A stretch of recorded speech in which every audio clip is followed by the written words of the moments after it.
You probably think of IKEA and ABBA when you hear about Sweden, but did you know that Sweden also had a king that became a pirate when he was dethroned? I'm Kalie. I'm Josh, and this is Expats Everywhere Explores, the channel that brings you information about moving and living abroad. Technically speaking, Sweden's pirate king also ruled over Denmark and Norway, which at the time Denmark, Norway, and Sweden were considered the Kalmar Union. Sweden has existed as a sovereign state for about 1,000 years, but officially declared its independence from the Kalmar Union in 1523. This resulted in a rivalry between Sweden on one side and Norway and Denmark on the other. This conflict eventually led to a battle called the Northern 7 Years' War, which lasted from 1563 to 1570. Okay, but let's fast forward to 2025. Sweden has a population of about 10.6 million people. According to the World Population Review, the top 3 most populated cities are Stockholm, Gothenburg, and Malmo. Let's take a look at each of those main cities first, then we will continue to give you information about the country as a whole. Stockholm is on the east side of the country and has been the capital of Sweden since 1634. The city is actually made up of 14 different islands and is divided into 3 main parts: the city center, South Stockholm, and West Stockholm. The city is quite walkable and has a good mix of historical charm and modern ingenuity. Stockholm is a major European hub for the tech industry, so you might consider here as a place to live if you're looking for work in that field. The city is filled with things to do, such as festivals, museums, day cruises, and city tours.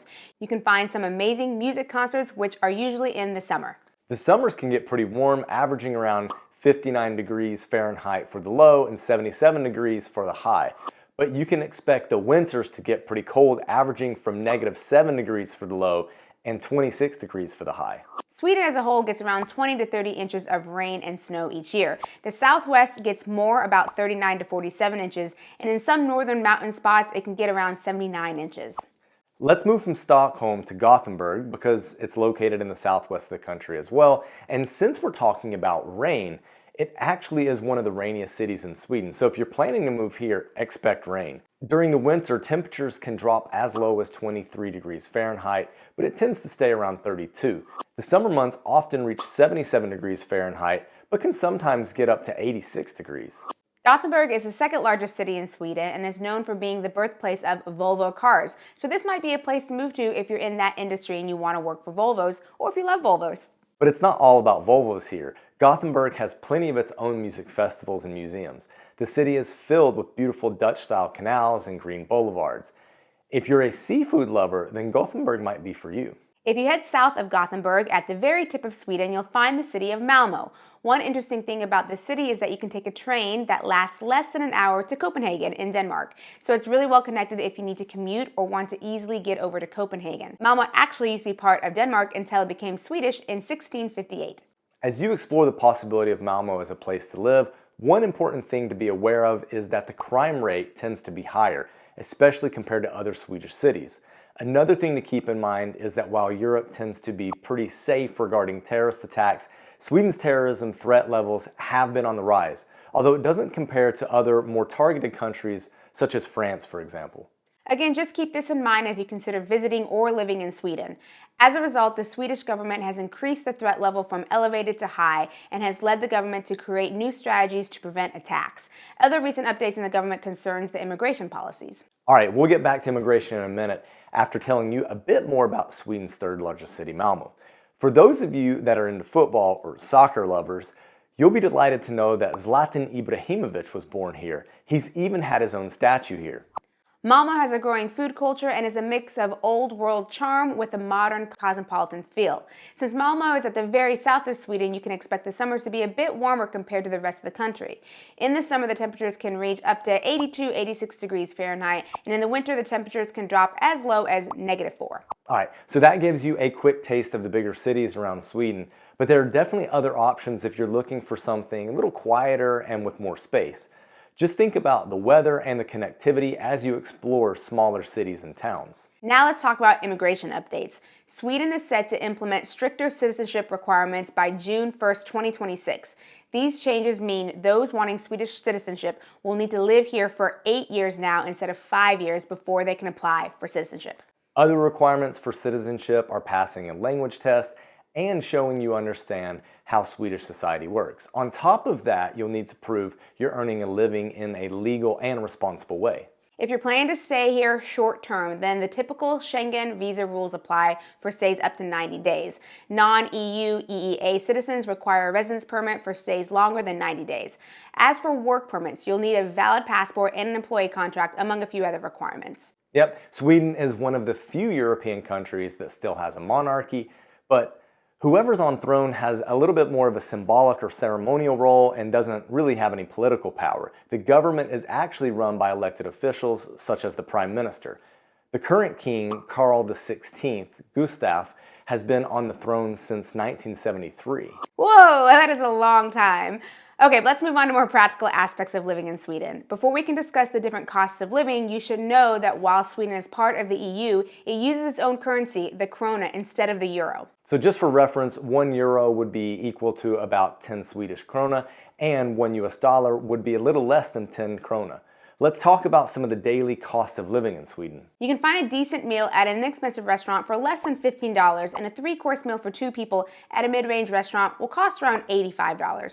If you're going to a grocery store, you can probably find a liter of milk for around $2, a dozen of eggs might cost around $5, and a kilo of apples should be around $4.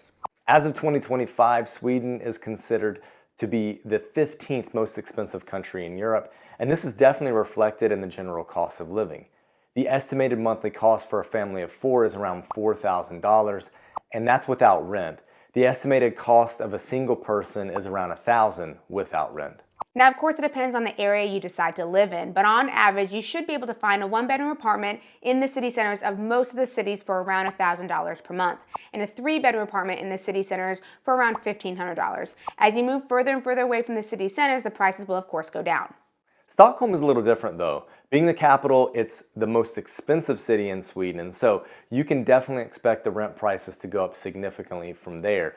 For example, a 1-bedroom apartment will cost anywhere around $1,600, and a 3-bedroom apartment will cost somewhere closer to $2,600 per month. One thing that we haven't touched on yet is the language. It's pretty common knowledge that Scandinavian countries are well known for being proficient in English, and this definitely includes Sweden. Of course, the primary language is Swedish, but most people that live here also speak English to some degree. Yeah, because of the high proficiencies in English in Sweden, this results in a lot of different options for international schools. In Stockholm alone, there are almost 20. Annual fees vary according to which school you choose, but if you're considering an English-speaking one, you can expect the prices to be higher. But the general high cost of living in Sweden is not totally in vain because Sweden has a pretty high quality healthcare system that is largely tax funded. One particular example of its great healthcare is that one of its hospitals was ranked in the top 10 hospitals in the world in 2024. So you can expect healthcare to be top notch. Just remember, these things are tax funded, so check what your taxes will be before you move. Sweden has a lot to offer in terms of high quality of life, not only in Europe, but around the world. But is it somewhere that Kalie and I would see ourselves moving to? All right, let's talk about that. Sweden. We've been to a lot of places. The top 3 cities that we mentioned, Stockholm, Gothenburg, and Malmo, we have actually been to. Yep. Do we want to talk about those real quick? Yeah, we can, and then we'll get to an experience that we had in a smaller place, Helsingborg, and then like on the outskirts of Helsingborg.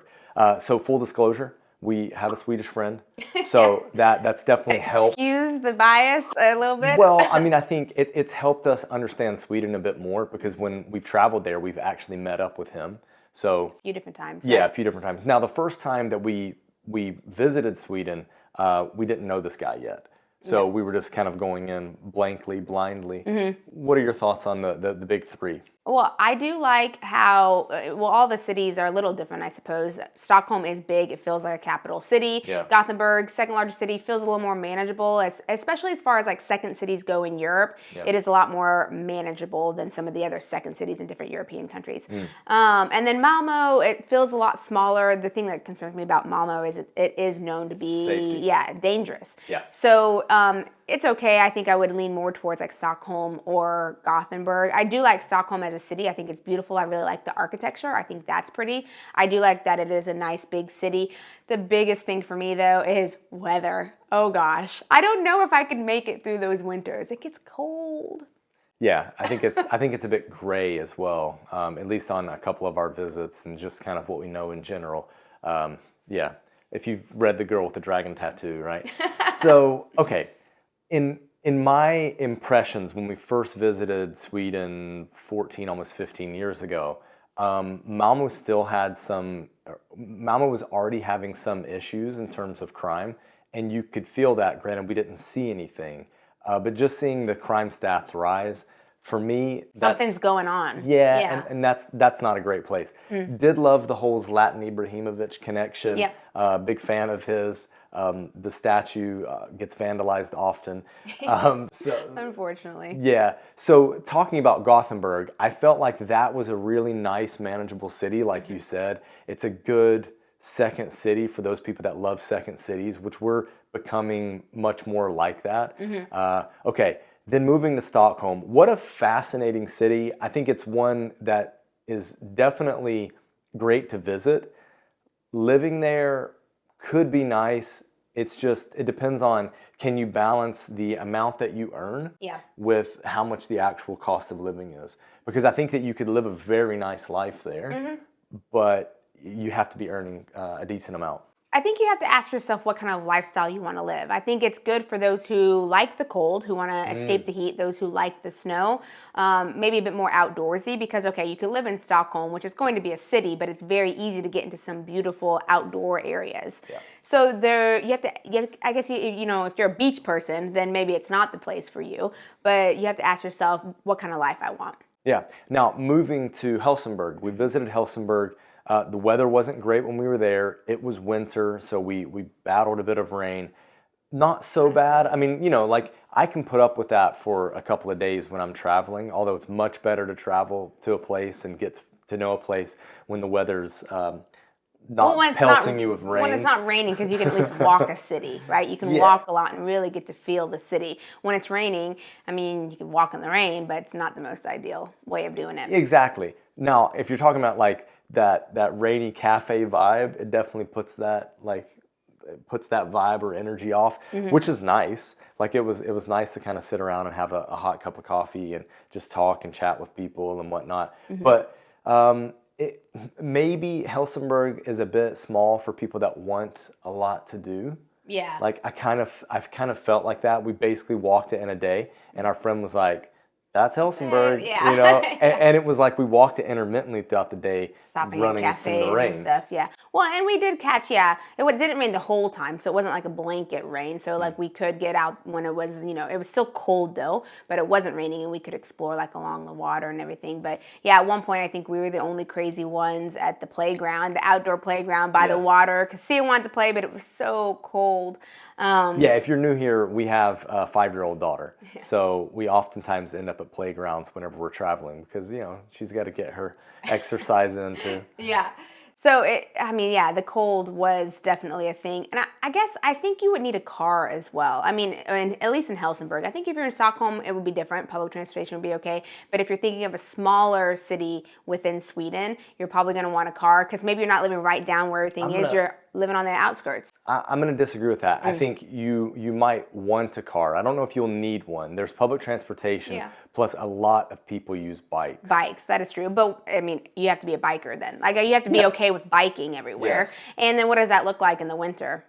You're taking the bus instead. Yeah, I think so. I think so. Bus and train, I think, gets you pretty connected, not just in the city, but across the country.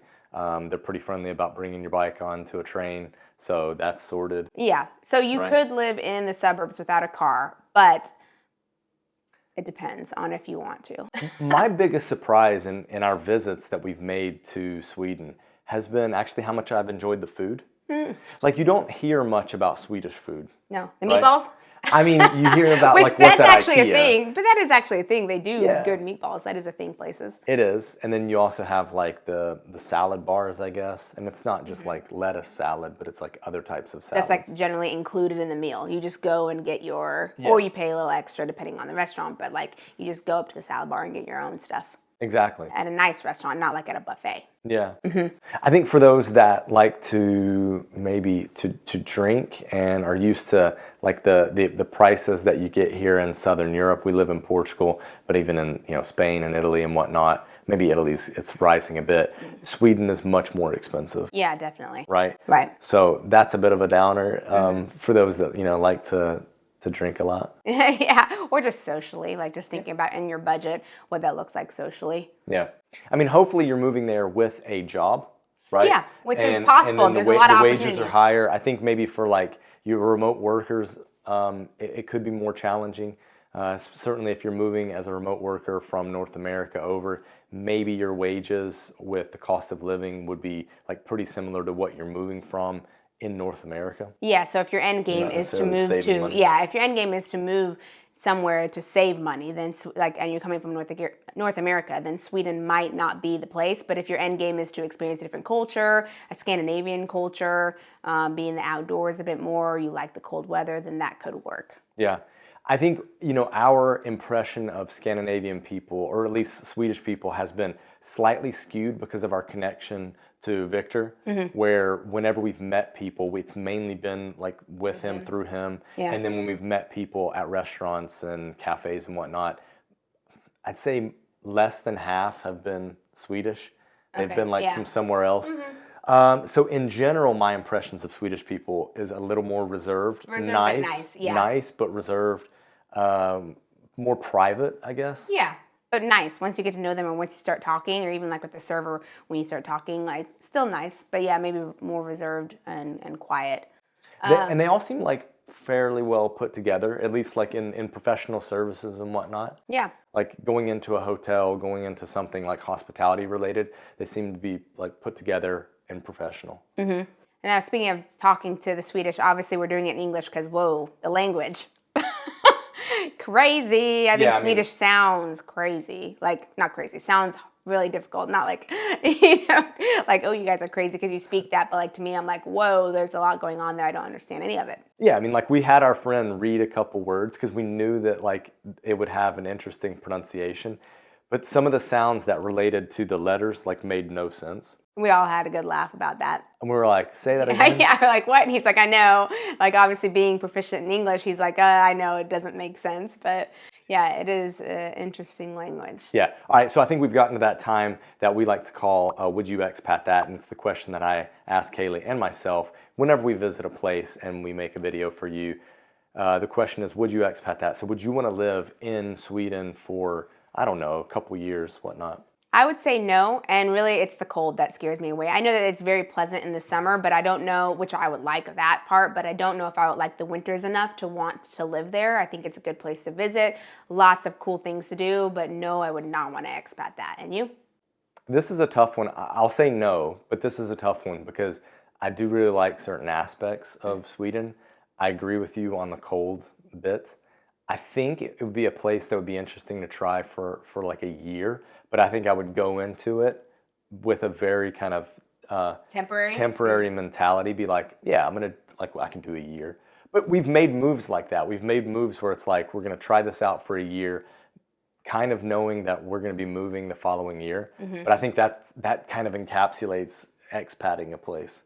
Yeah. Versus like a full-on immigration this move. Is it. I'm moving and I'm putting staying. my flag down. Yeah. Growing roots, I think a lot of people like to say. Yeah. So I think that's where we stand. And if you want to check out other locations that we've talked about and broken down like this, here's a playlist for you. And then we're also going to talk about a recent visit we made to Sweden. So until next time, let's get moving. Bye. Bye.